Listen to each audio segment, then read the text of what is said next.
Kaya kaya na pong gawin ng ating GOCCs ang magtayo ng mga subsidiaries na pwede nating lagakan ng kapital para makapagsimula ito ng negosyo.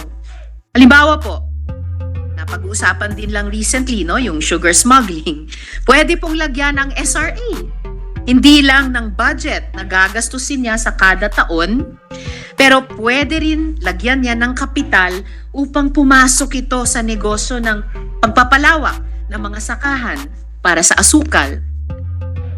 So to my next question, Mr. President, does the sponsor agree with me that GOCCs are indeed an existing institutional form that, if given some capitalization, can set up, spin off, and maybe even sell businesses to the private sector? GOCCs all have their own specific role to play. And in fact, based on our discussions in the committee, where we did invite other GOCCs, they were very supportive of the Maharlika, saying that Maharlika can also be a source of funds for them. For instance, the National Development Corp, they specifically said in our committee hearing that they very much welcome the existence of the Maharlika, who can also augment their existing policy. So we're not saying that it should never be exclusive. These things are not mutually exclusive. You can have GOCCs performing their duties, and they can work in conjunction with the Maharlika Investment Fund.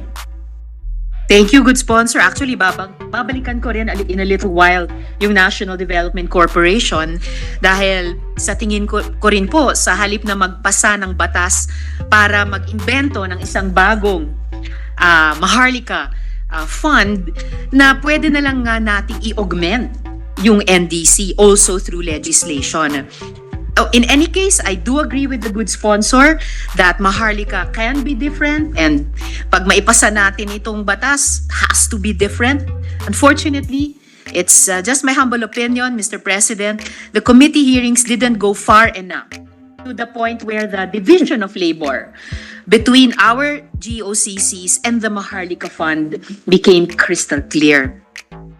And that was the second proposition that I was only beginning to develop during the committee hearings, which is why I inquired with the GCG if there was an overall strategy to liberate capital trapped in our GOCCs so that a new generation of projects could be capitalized.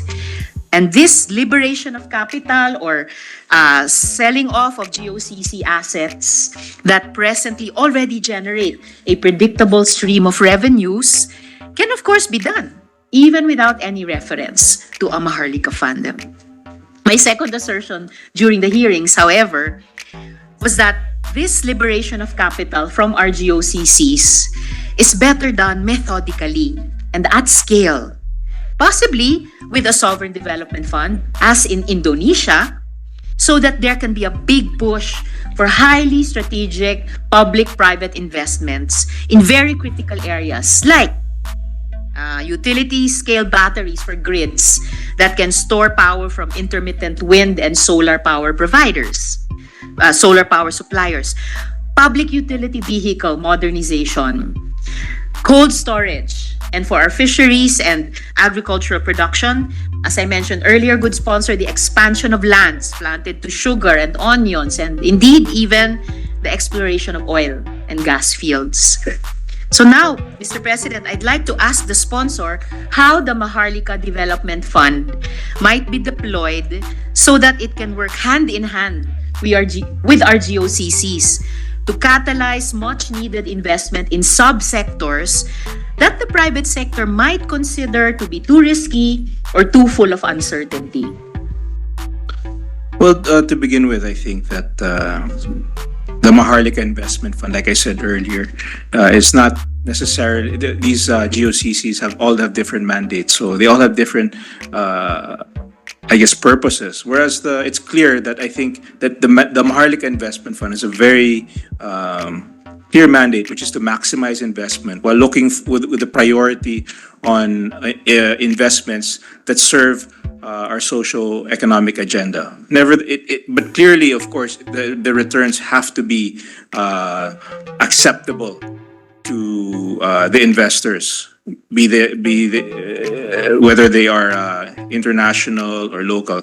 So if you're asking what examples of some possible ways that Maharlika can invest in sectors that are deemed priority, it will be very similar. Just like there's so many ways that we can utilize equity to invest in projects. It doesn't. I mean, it can range from direct JVs, or you can have a minority stake. I think what's important to understand it also is with these investments, it's good that the government also has a stake in certain industries, and it's good that we also have a stake in the upside when it comes to these infrastructure projects.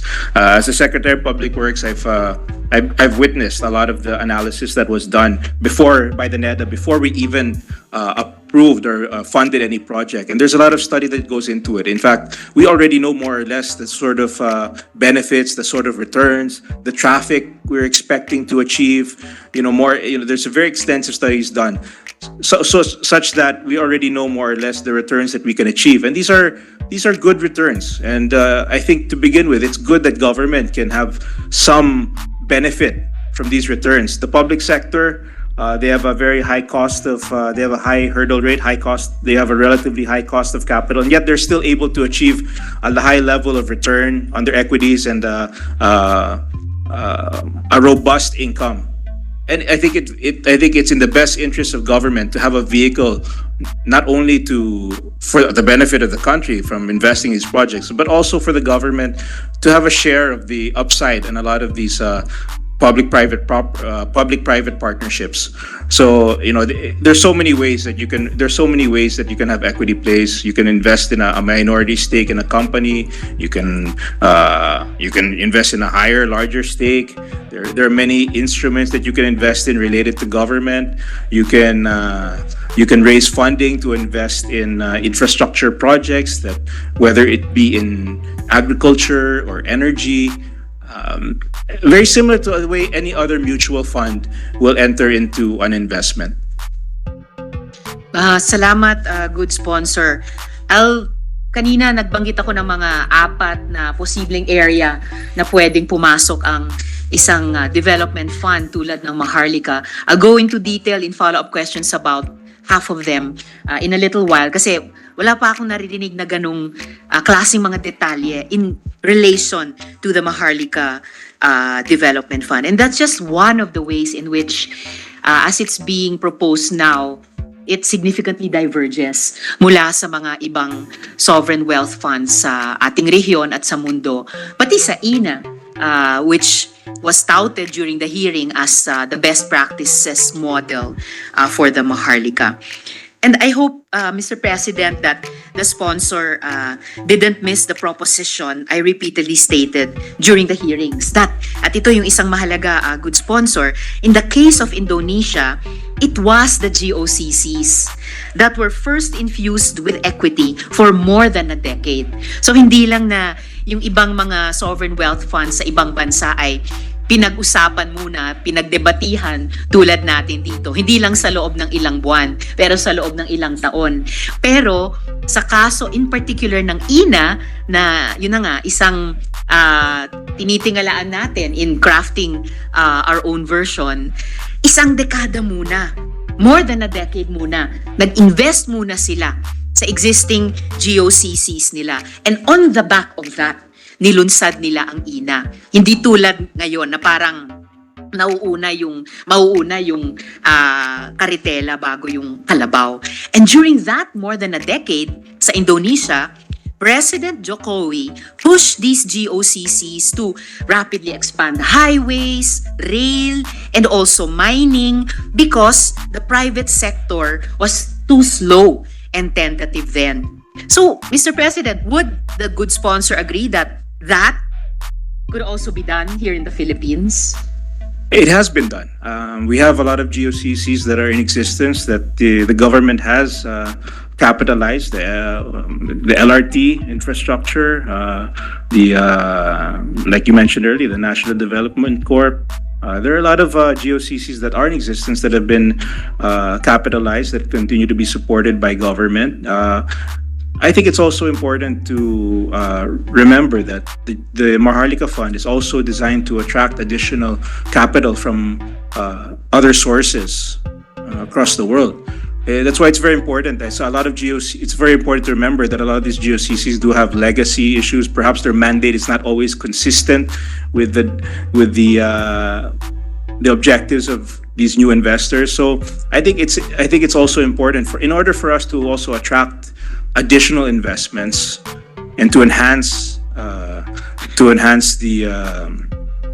capitalization of Maharlika. It's important that we have a specific vehicle that is new, that we show us specific controls, and that we've achieved a level of signaling by showing that we're willing to invest in this fund, so that it's okay for anyone to invest in this fund, especially if the government's putting its imprimatur into this, the Maharlika. So I mean, we should always also keep in mind that aside from investing in projects through purely through the capitalization of government, it's also designed to attract investments from other sources, especially internationally. Which I've said this before in past interpellation, that given our fiscal situation now, I think it's very important that we actively look for new sources of capital in order to generate jobs, in order to put more money into industries that need it. So to answer your question, yes, the GOCCs, they have been supported by government, and I still believe that the Maharlika will work in conjunction with them, and they will even enhance them by allowing the country to access more sources of capital than it otherwise could have. Nung sumasagot yung good sponsor, Mr. President, yung naisip ko kaagad na follow-up question ay, so nasaan po yung inventory of assets na nire-request ko? But that's my next question. I would just like to remind myself and our colleagues na in that more than a decade na ini-infuse yung equity sa mga GOCCs muna. So yun na nga, no, highways, rail, mining, yung mga investments na yon nakapag-generate nung surplus. Yung surplus na nagamit after a decade para i-capitalize yung INA. Oo, nag-invest tayo sa GOCCs, yung binanggit ng good sponsor, LRT, Infra, National Development Corp. Unfortunately, hindi sila naka-generate ng kasing laking, or hindi sila naka-generate ng surpluses to the magnitude or even in some approximation sa mga Indonesian GOCCs in that more than a decade para ma-capitalize, ma-infuse sa Maharlika. So, iba't ibang time frame, yung ating ilang buwan at yung kanilang, well, for the debate at least, at yung ibang mga sovereign wealth fund na ilang taon. Tapos yung ilang taong pagkakapitalize natin sa GOCCs at yung more than a decade na nagpasok ng equity sa Indonesian GOCCs with the express intent of using those surpluses na generate nila para pondohan yung sovereign wealth fund nila, yung INA. Hindi ganon ang starting point ng Maharlika sa ngayon. So, balikan ko na yung hinihingi ko nung committee hearings.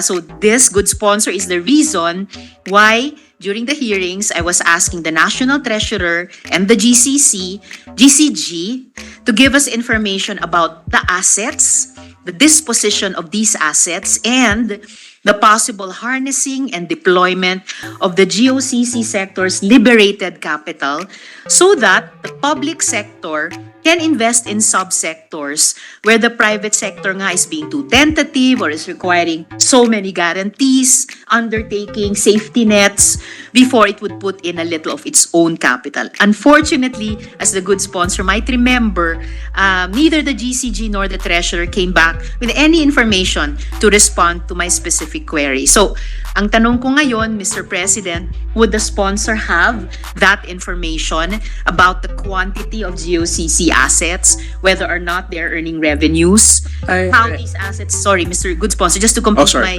it's all right, Good Sponsor, just to complete my follow-up question, how these assets might be disposed and how the capital thus liberated can be deployed to important sectors, Mr. President.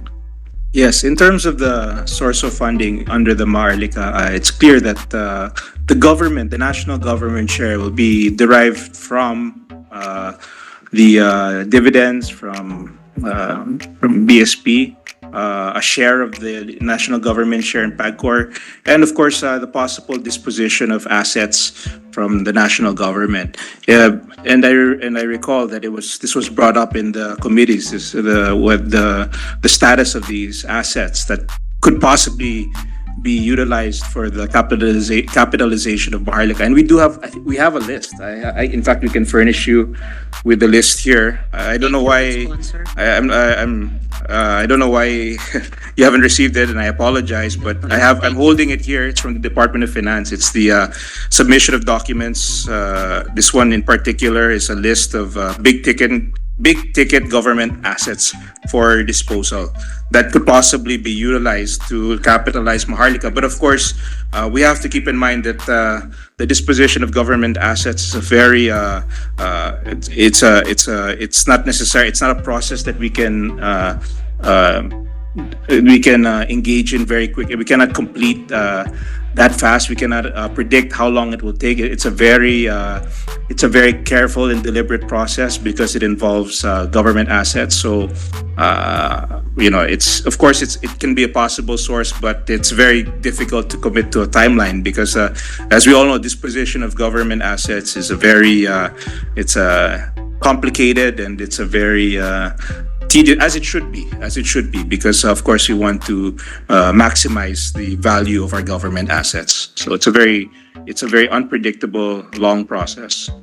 Thank you, Good Sponsor. Before I ask follow-up questions about those GOCC assets based on the document from Department of Finance, just a quick comment, realization. So yes, national government share for Maharlika will be derived from the Bangko Sentral, PAGCOR, disposition of assets. Ibang-iba po sa kinailangang gawin ng Indonesian government nung eventually isa-set up nila yung INA. So nandun na yung kanilang surplus from the previous more than a decade na pag-infuse ng equity sa GOCCs.